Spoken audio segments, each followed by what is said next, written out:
चनांचे मुस्लिम शरीफ की हदीस है, मैं हदीस के हवाले से बता दूं कि क्या आलम था साहबा का। मुस्लिम शरीफ की जिल्द नंबर 1 है, सफ़ा नंबर 75, किताबुल ईमान, और हदीस नंबर है 222। अन अनस इब्न मालिक रज़ियल्लाहु तआला अन्हु क़ाल, अनस इब्न मालिक से रिवायत है, वो कहते हैं लम्मा नज़लत हाज़िहिल आया, कहते जिस वक्त ये आयत करीमा नाजिल हुई, या अय्युहल्लज़ीना आमनू ला तरफ़ाऊ अस्वातकुम फ़ौक़ सौतिन नबी, ऐ ईमान वालों नबी की आवाज से अपनी आवाज को बुलंद ना करो। फरमाते कि जिस वक्त ये आयत करीमा नाजिल हुई, जलसा साबित बिन कैसिन फी बैतिही, कहते हज़रत साबित बिन कैस रज़ियल्लाहु तआला अन्हु एक सहाबी रसूल थे, और इनका मामला यह था कि ये कुछ आवाज ज्यादा जोर से सुनते थे, कानों से आवाज कम आती थी,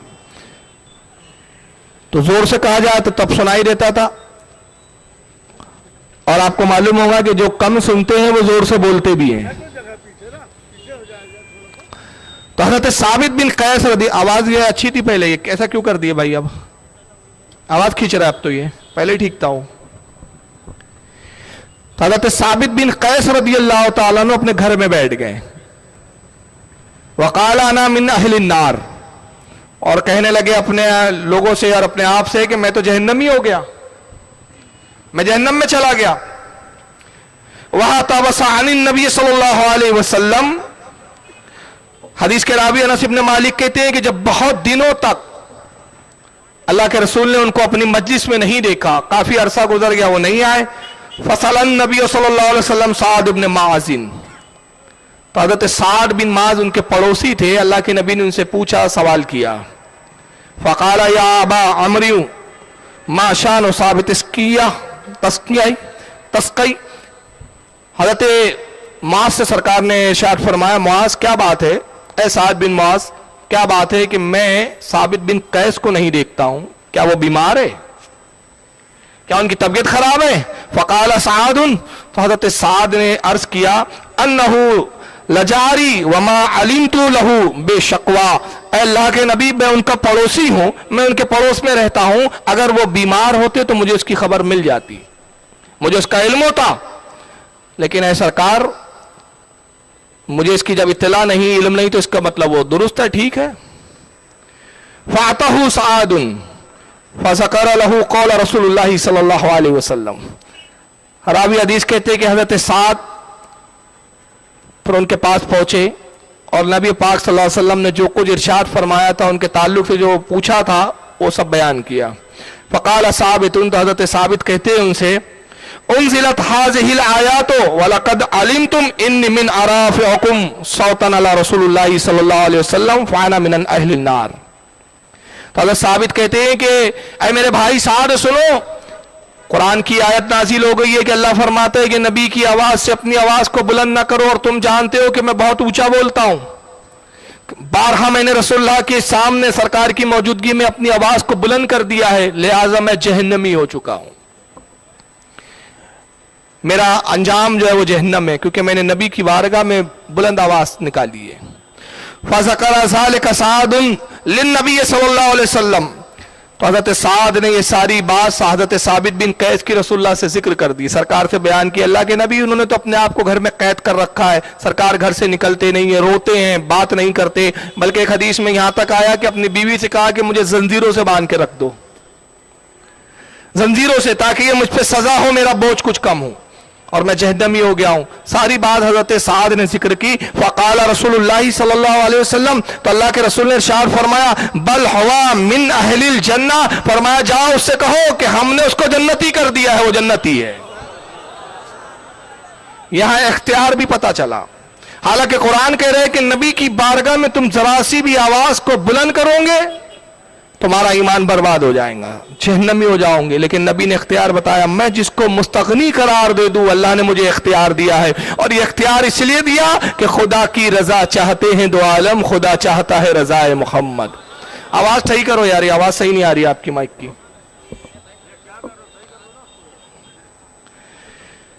इस हदीस के रावी हजरत अनस इब्न मालिक कहते हैं कि जब हजरत साबित बिन कैस रदियल्लाहु ताला अन्हु हम में बैठते थे, تو عالم یہ ہوتا تھا کہ ہم آپس میں کہتے تھے کہ جس کو اپنی مجلس میں جنتی دیکھ رہا ہو وہ ثابت بن قیس کو دیکھ لے.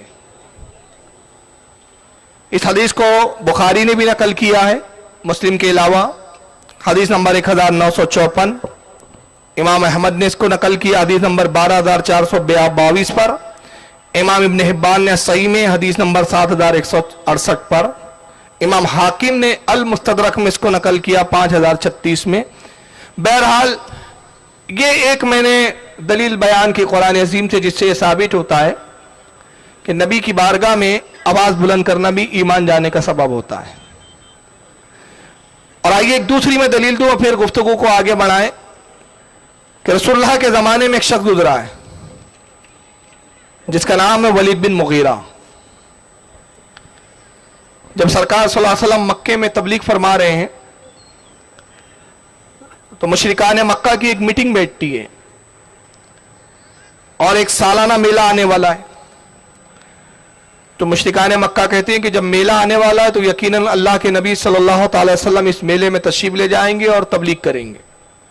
اور حضور کا عالم یہ ہے کہ جو ان کی بات اور گفتگو سن لیتا ہے انہی کا ہو جاتا ہے. مشرکان مکہ کی میٹنگ ہوتی ہے اور میٹنگ میں طے ہو رہا ہے کہ کیا کیا جائے، محمد صلی اللہ علیہ وسلم کو تبلیغ سے کیسے روکا جائے. کوئی کہتا ہے کہہ دیں گے کہ محمد پر جین آتا ہے. لوگوں نے کہا نہیں، کوئی یقین نہیں کرے گا. دوسرا مشرک کھڑا ہوتا ہے، وہ مشورہ دیتا ہے کہ ایسا کریں کہ ہم محمد صلی اللہ علیہ وسلم کے لیے مشہور کر دیں کہ جادوگر ہے، کہ جادو کرتے ہیں. کہا نہیں، اس پر بھی کوئی یقین نہیں کرے گا کیونکہ ان کی باتیں جادوگروں جیسی نہیں ہوتی. کسی نے کہا ہم اعلان کر دیں گے کہ ان پر کسی بھوت اور پریت کس آیا ہے، معاذ اللہ. کہا نہیں، ان کی باتیں اتنی دانا والی ہوتی ہے کہ کوئی یقین نہ کرے گا کہ ان پہ بھوت کس آیا ہے. مختلف مشورے ہوتے رہے. ولید بن مغیرہ کھڑا ہوتا ہے، کہا کہ میرا مشورہ یہ ہے کہ ہم مشہور کر دیں کہ محمد مجنون ہے، پاگل ہے. نعوذ باللہ من ذالک. چنانچہ جب اس نے رسول اللہ کو مجنون کہا تو سب نے اس کی تائید کی. کہا اے ولید، تو نے اچھا مشورہ دیا، یہ سب سے بہتر رائے ہے کہ اب جو بھی ملیں گا میلے میں تو ہم کہہ دیں گے محمد کا کلام نہ سننا کہ مجنون اور پاگل ہے. اور اگر اس کے بعد محمد پہنچے اور سنیں گے بھی، وہ بات سنیں گا بھی، تو اس کے ذہن میں پہلے سے ہی ہوگا کہ یہ مجنون ہے، تو مجنون ہونے کی وجہ سے پاگل پن میں کچھ بھی بڑبڑا رہے ہیں. جب اس نے یہ بات کہی تو رب تبارک و تعالیٰ کو اپنے حبیب کی یہ توہین کرنا سخت ناپسندگی کا سبب بنا اور اللہ رب العزت نے قرآن عظیم کی چند آیتیں اتاری اور اس میں فرمایا کہ محبوب آپ مجنون نہیں ہیں. چنانچہ سورہ قلم اترتی ہے، سورہ قلم کی آیتیں نازل ہوتی ہے 1 سے 6 تک. اللہ ارشاد فرماتا ہے نون والقلم وما یسطرون، اے محبوب قسم قلم کی اور اس کے نوشتوں کی، لکھے ہوئے کی. اے محبوب قلم کی قسم، ما انتا بنعمت ربی کا بے مجنون، اے محبوب آپ اپنے رب کے فضل سے ہرگز مجنون نہیں ہیں، آپ اپنے رب کے فضل سے پاگل نہیں ہیں. لَقَالَ اجرن غیر ممنون، اور اللہ کی طرف سے آپ کے لیے بہترین اجر ہے، انتہائی اجر و ثواب ہے. وَإِنَّكَ لَا خُلُقٍ عَظِيمٍ، اے محبوب ہم نے آپ کو تو بہترین اخلاق والا بنا کر بھیجا ہے، آپ بہترین اخلاق کے مالک ہیں، آپ مجنون کیسے ہو سکتے ہیں.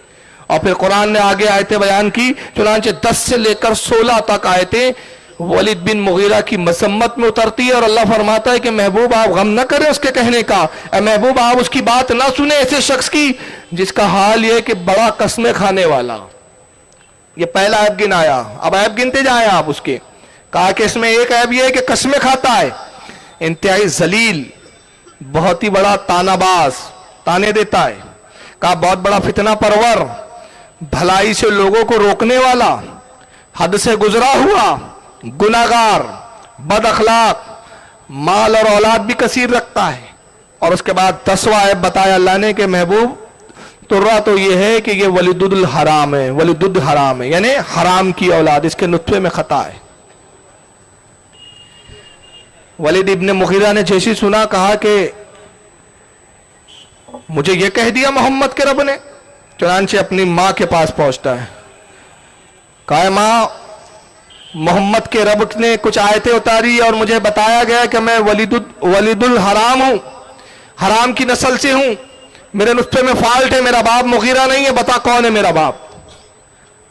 तो कहती है बेटा तेरा बाप मुगीरा ही है। कहा नहीं, अगर ये बात किसी और ने कही होती तो मैं यकीन ना करता, लेकिन ये बात तो रसूलुल्लाह ने बयान की है, मोहम्मद ने बयान की है, और मोहम्मद को मोहम्मद के रब ने बताया है। तलवार निकाली, मां की गर्दन पे रख दिया और कहा कि बता वरना मैं तुझे कत्ल कर दूंगा। तो मां ने देखा कि मानने के लिए तैयार नहीं है, और जब रसूल पर ये आयतें उतरी तो यकीनन मोहम्मद सल्लल्लाहु अलैहि वसल्लम पे जो कुछ उतरता है वो सच और हक होता है। तो उसने कहा कि बेटा बात सही है, मोहम्मद के रब ने जो कहा सब कुछ दुरुस्त कहा, तेरा बाप बड़ा अमीर और कबीर था लेकिन वो औरत के काबिल नहीं था। नतीजा ये हुआ कि मैंने सोचा कि जब मर जाएगा तो बड़ी माल दौलत छोड़ के जाएगा, इसके माल का कौन वारिस होगा। चुनांचे मैंने एक चरावे से मुंह काला किया और उससे तू पैदा हुआ। ये दो बातें मैंने बताई, एक तरफ तो सहाबा को, ईमान वालों को अदब बताया कि नबी की बारगाह का अदब कैसा है, और दूसरी तरफ यह भी कुरान ने जाहिर किया कि जो हमारे नबी का गुस्ताख होता है उसके नुत्फे में खता हुआ करती है, कहीं ना कहीं नुकसान जरूर है, कहीं ना कहीं फॉल्ट जरूर है। तो मैं अर्ज करना यह चाहता हूं कि मोहब्बत रसूल जाने ईमान है। यही वजह है कि अहले सुन्नत वल जमात कुरान के इस मंशा को समझते हुए, कुरान के इस पैगाम को देखते हुए, जरा से भी अगर कहीं तौहीन महसूस करते अपने नबी के बारे में, हम वहां किसी भी तरह का कोई कंप्रोमाइज करने के लिए तैयार नहीं है। इसलिए हम कहते हैं कि इत्तेहाद की जरूरत बहुत है, लेकिन इत्तेहाद तभी होगा कि हम में से अगर कोई शख्स, अगर वो हमारा कितना ही करीबी हो, कितना ही अजीज हो, रसूलुल्लाह की बारगाह में अदना से भी तौहीन करता है, जब तक वो सच्चे दिल से तौबा ना कर ले वो हमारा नहीं हो सकता।